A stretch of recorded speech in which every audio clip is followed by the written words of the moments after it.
what's good, guys? It's your boy Dizo, and today I don't know if this is gonna be a long video or a short one, but we're gonna be talking a lot about the shoe and some other stuff. So mainly today we're gonna be talking about a highly controversial Kobe 4 Protros. Box tag reads 8.5, Kobe 4 Protro, white varsity purple, blank violet varsity. Suggested retail price $175. Alright, let's get to the shoes. The shoe originally released February 15th. Now the reason why I haven't played with them yet is because I'm busy. I'm currently busy with the Nike Adapt BBs. So this is just a shoe review for this shoe. Before we talk about everything else, I'll talk about everything else as I go through with the shoe. Fuck it. Alright, outsole. Oh, first off, this is not gonna be edited, so I'm just gonna go straight with this. And also, just for your information, I did not have the original pair of the Kobe 4s, so I'm just going off with what was written when pertaining to the original and to this compared to this new one, the Protros. They said they spaced this out a little bit. I don't know. I don't have the old pair. Any of you guys that do have the original pair back in 09, if you guys confirm that, then that would be even better. I'm actually surprised. I know this is gonna work just by feel. I'm actually surprised that this is very pliable. When I say pliable, this is way too soft. I don't even think it can. This is gonna last you outdoors. That's not an opinion. I'm pretty sure it's not gonna last you outdoors. So, outsole traction pattern is all herringbone. Although there is a splatter design when you look at it from far, but it's just herringbone. Carbon fiber right there. Here we go. A better view. Carbon fiber. Alright, midsole. In the write-ups, they're saying this is Phylon. I have learned throughout this entire time and just being real good friends with Chris, or aka Nightwing, not to believe in what brands say their tech has. And this, for instance, this is one shoe that Nike just fucked up. Let's just call it as it is. They fucked up on this shoe so much. Yeah, so the midsole, they said it's Phylon. Bro, this is not Phylon, bro. Like, do you see how soft that is? Do you see how soft that is? That is not Phylon. I have had Phylon shoes or shoes with Phylon before, and they are not that soft. They also wrote down on their initial press release that this shoe had lunar light in the past, or the OG pairs. I truly believe they did not have lunar light, even if I didn't have it, but just from the write-ups that I've read, probably lunar lawn, yes, but not lunar light. So back to what I was saying. The entire midsole on this, just by feel of hand, I am calling this Cushlon. I'm just calling it now. Like, put it down that I said this is Cushlon. Just by feel. over time when I'll be using this, then we'll find out if it's between, I'm pretty sure it's just between Lunarlon or Cushlon, this entire midsole. Although this part right here is cased with rubber, so you can't even feel that, but inside you can feel that there's still foam in there.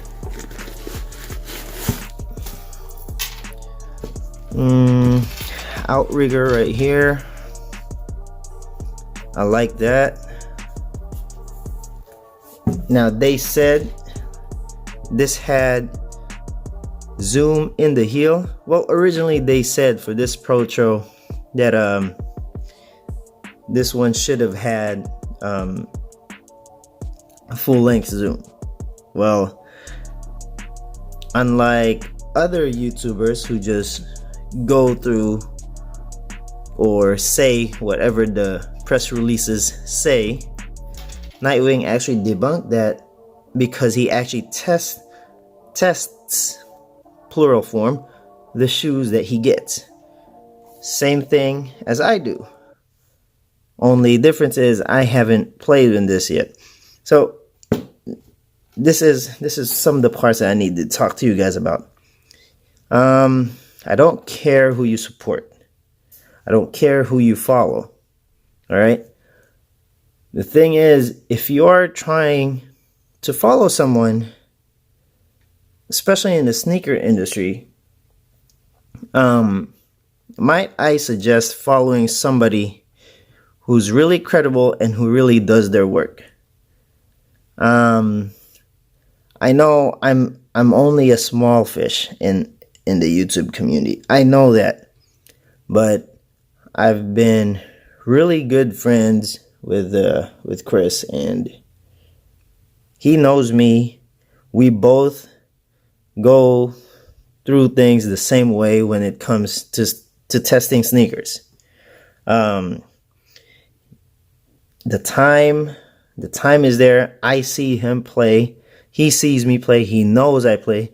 In fact, the people around Sacramento area where we both play at basically know what the hell we do and sees us play in shoes and spend time with the shoes. Not just, and I'm talking about not just 1 day, 2 days of wearing them.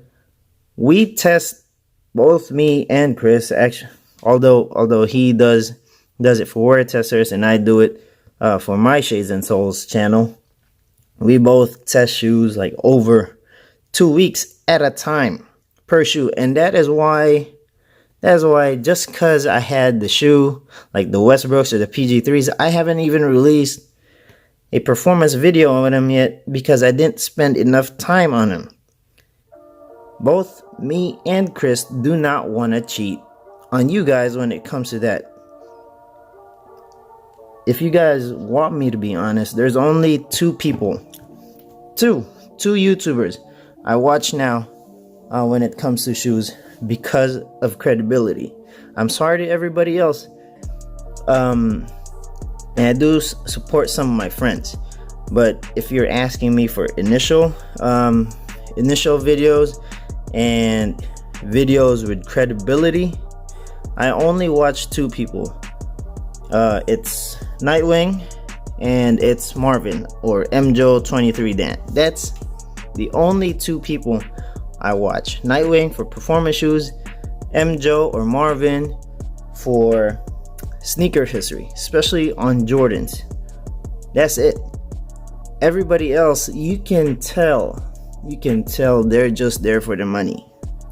All right, and this is me telling you from what not from what I know. I don't know the other people personally, but you can. That's it. I'm done talking, man. I'm done talking about that personal shit. Let's just continue with the damn shoe. I'm sorry about being sidetracked on that one. But yeah, just be sure you're following the right guys, or the guys who really put their time in it. So when you're talking about performance review, you can't just be talking about performance review when you just freaking tested the shoe for 3 days straight, 4 days straight. That's some other shoes don't even break in that easily. I don't even know how long you've played in them or how many games you played in them. God knows those people I play with, they know how many games I play in each night. Each freaking night. Just to test out a shoe. But like I said, enough about that. Let's get back to the shoes. Alright? Fuck. So we're done talking outsole. Done talking about the midsole. Cushion in here has a zoom. Forefoot doesn't have nothing except for this Cushlon that I'm officially claiming that this is all Cushlon right here in the midsole. The upper, I've been talking about the upper. See that close look right here. Synthetic leather. Oh, by the way, this is also the first time I'm examining this shoe up close and personal. You guys know me, I do this together with you guys. And when I did that video on my timeline, that was it. I haven't even looked at the shoe closely just yet. Just now together with you guys. Alright, so synthetic leather right there. It feels like this is gonna crease really quick right here. Just being around this type of material before. This is some synthetic overlay right here as well. This is not synthetic leather, but it's a different type of synthetic material. It feels more on the plastic side, like you guys could even hear that. There you go, you guys could even hear that crumpling up. This one feels like a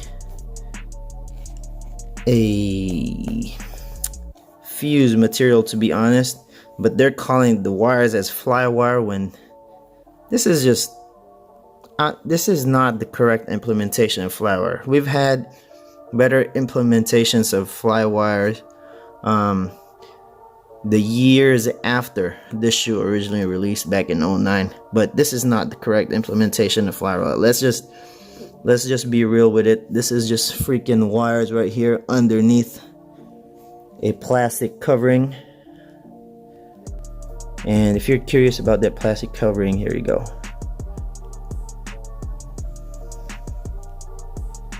Yeah, there's really nothing, or just a film in there, a thick film. So it's not like fuse where it crumples up, it's gonna pinch you. No, this is actually a thick type of film. Yeah. Where we at? Okay, the tongue, mesh tongue, not much padding underneath, but very ventilated. The top portion of the tongue is synthetic leather again. Over the collar side of the shoe, we have that plasticky material, synthetic material overlay. Now in the back, we all know the story. The original one had the wrong date, but this one is the correct one. 6/26/96 was when Kobe got drafted by Charlotte. Now number 24, Kobe's number. External heel counter right here, but let's see, there is also an internal heel counter from this portion right here where my hand is at, or where my finger is at, all the way, where is it, all the way up here. Basically this white overlay right here is the internal heel counter. Lining, Charlotte Hornets type, another 626. The fit on these, I got an 8.5, my true to size, and actually has a little bit of not toe space right here. It's perfect, but there's a clearance section on the roof portion of the toe box where there's space in there. Like it's not flat or hugging my toe directly, my toes directly, but there's some free space up there. But other than that, the shoe feels nice when I was fitting it. Yeah, despite what you know about the shoe, or despite what you've heard about the shoe, I still feel like this shoe can still outperform some of the current shoes that are out right now, just because of this traction pattern. And I actually think this midsole is still gonna work despite the lack of cushion that they promised, which is a full-length zoom. But we'll see. Like I said, I'm still working on the Adapt BBs, and this will be next. The Westbrooks and the PG3s are gonna have to wait during the wee months of performance sneakers, but I will be doing those as well. But BBs first, then this one, and then those other two. Tell me what you guys think. Did you guys cop the shoe? Have you guys played in it? How do you like it? And hope you guys like this video. Follow my channel.